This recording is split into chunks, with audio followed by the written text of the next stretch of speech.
नीलाद्रौ शङ्खमध्ये शतदलकमले रत्नसिंहासनस्थं सर्वालङ्कारयुक्तं नवघनरुचिरं संयुक्तं चक्रजेन भद्राया वामभागे रथचरणयुतं ब्रह्मरुद्रेन्द्रवन्द्यं वेदानां सारमीशं स्वजनपरिवृतं ब्रह्मदारुस्मरामि ब्रह्मदारुस्मरामि ब्रह्मदारुस्मरामि।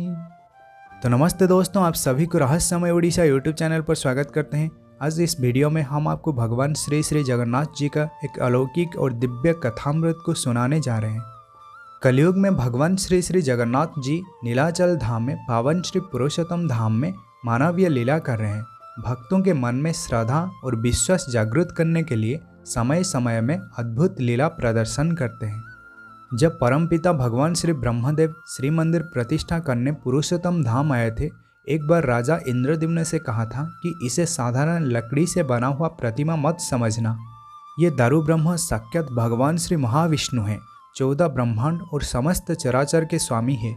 समस्त जड़ और चेतन इनसे उत्पत्ति होता है और अंत में इनके शरीर में लीन हो जाता है। मत्स्य, कच्छप, बराह, नृसिंह, वामन, परशुराम, राम और बलराम इनसे ही प्रकट हुए थे और बाद में इनके शरीर में लीन हो गए थे और अंत में भगवान श्री कल्की राम भी इनसे प्रकट होंगे और अंत में इनके शरीर में ही लीन हो जाएंगे। देखने में तो एक लकड़ी का बनाया हुआ एक प्रतिमा, एक विग्रह दिखाई दे रहा है, लेकिन वास्तव में यही साक्षात महाविष्णु है। जिसे आज हम नीलाचल कहते हैं, वो पहले नीलकंदर पर्वत था, जहाँ सवर राजा विश्वावसु भगवान श्री नील माधव को पूजा करते थे। बाद में भगवान श्री जगन्नाथ की दारू निर्मित मूर्ति बनाया गया और आज भी वही रत्न सिंहासन में माधव विराजमान करते हैं। हमारे यहाँ का संस्कृति माधवीय संस्कृति और परंपरा माधवीय परंपरा। लीलामय श्री हरि हमेशा अपनी भक्तों के साथ लीला करते रहते हैं। ऐसा ही एक दिव्य और अलौकिक लीला एक भक्त के साथ हुआ था, जिनका नाम था शबनम। तो दोस्तों, अब चलते हैं उसी शबनम के दिव्य कथामृत को सुनते हैं। शबनम जाति में मुसलमान थे और बचपन से ही प्रभु के प्रति असीम प्रेम और श्रद्धा था। हमेशा प्रभु जगन्नाथ के बारे में सोचते थे। अगर कोई व्यक्ति पावन श्री पुरुषोत्तम धाम आता था तो उनसे बोलते थे कि मेरे लिए महाप्रसाद लाना, और बड़ा ही आनंद से वो खुद उसका सेवन करने के साथ साथ अपनी घरवालों और रिश्तेदारों को भी खिलाते थे। समय व्यतीत होने लगा, शबनम भी बड़ी होती गई। भगवान जगन्नाथ के प्रति उनका प्रेम भी बढ़ने लगा। एक दिन ऐसा आया कि उनकी शादी हो गई किसी मुसलमान परिवार में। वो अपनी ससुराल में रहने लगी और जगन्नाथ के प्रति उनका प्रेम पहले से अब ज़्यादा हो गई थी। एक दिन उन्होंने देखा अपनी ससुराल घर के पास एक ब्राह्मण परिवार है। दोनों घर के बीच में एक रास्ता है और उसी रास्ता में एक नीम का बड़ा सा पेड़ है। वो नीम का पेड़ मानो ऐसे प्रतीत होता था जैसे कोई जीवंत मूर्ति। शबनम को वो नीम का पेड़ बहुत ही प्यारी लगी। दिन भर का काम खत्म करके पेड़ के पास चले आते थे और उसे बड़ी ध्यानपूर्वक देखते थे, जैसे वो पेड़ उन्हें कुछ बोल रहा था। मानो एक ऐसा रिश्ता जो कई जन्मों से है। दिन प्रतिदिन उनका प्रेम बढ़ने लगा। कभी कभी पास जाकर उसे हाथ में छू लेते थे और उसे प्रणाम भी करते थे।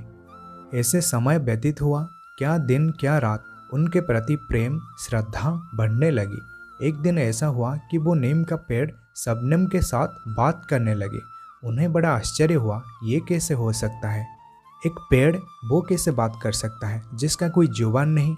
जी हाँ दोस्तों, भक्ति और प्रेम में सब कुछ संभव होता है। जड़ भी चेतन बन जाता है, पत्थर भी पानी की तरह पिघलने लगता है। जहाँ प्रेम हो वहाँ कुछ भी नामुमकिन नहीं, सब कुछ संभव है। इसी कथा से, शबनम की इसी पावन कथा से और एक प्रसंग याद आ गया।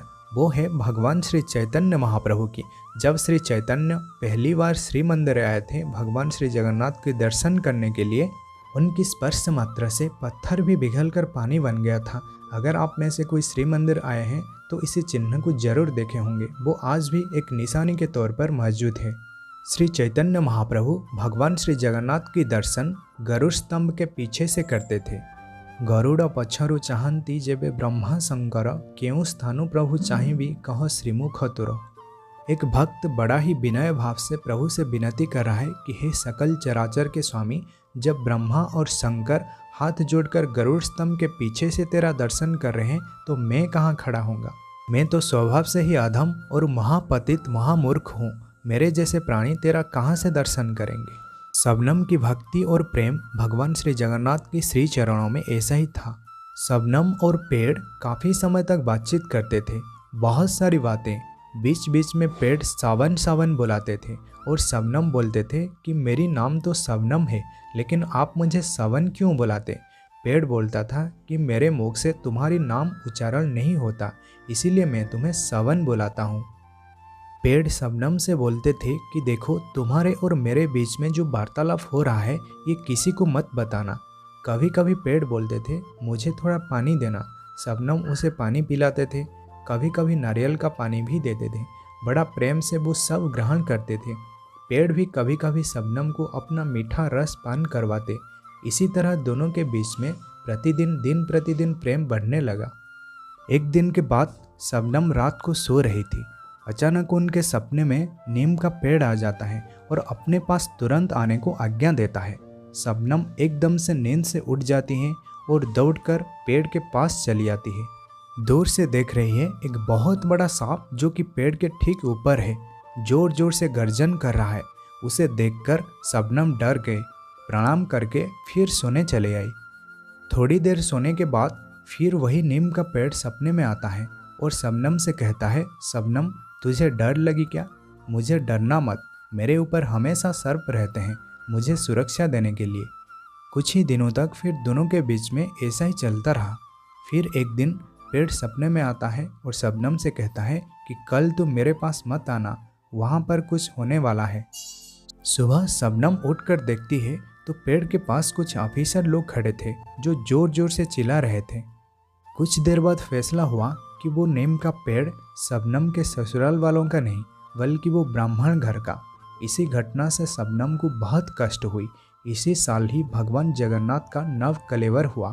जगन्नाथ दारू के रूप में इसी नीम का पेड़ को चुना गया।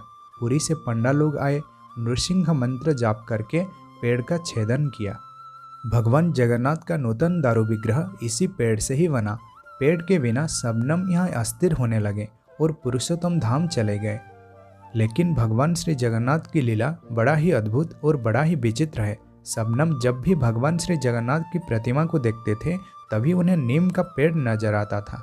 शबनम को माता जगदम्बा श्री सुभद्रा जी, भगवान श्री बलभद्र जी और भगवान श्री सुदर्शन जी का दिखाई पड़ता था, लेकिन भगवान श्री जगन्नाथ जी के स्थान पर एक बड़ा सा नीम का पेड़ दिखाई पड़ता था।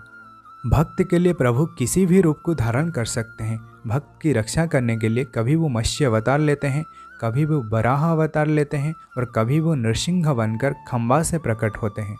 बड़ी दुख की बात है कि आज शबनम दुनिया में नहीं, लेकिन उनकी बातें हजारों संख्या में भक्त सुनते हैं। हरि अनंत और हरि कथा अनंत। भगवान श्री हरि अनंत है और उनके साथ जो कुछ भी वस्तु जुड़ जाते हैं, जो कोई भी प्राणी जुड़ जाते हैं, वो भी अनंत गुण राशि को प्राप्त कर लेते हैं। तो दोस्तों, अनंत कोटि विश्व ब्रह्मांड के स्वामी महाविष्णु कल्की राम श्री श्री श्री सत्य अनंत माधव की श्री चरण कमल की स्तुति करते हुए आज की इस वीडियो को यहीं पर समाप्त करते हैं। राम हरे कृष्ण हरे राम हरे कृष्ण हरे अनंत माधव हरे। तो नमस्ते दोस्तों, आप सभी को जय जगन्नाथ, जय पंचसखा, जय उड़ीसा, जय भारत।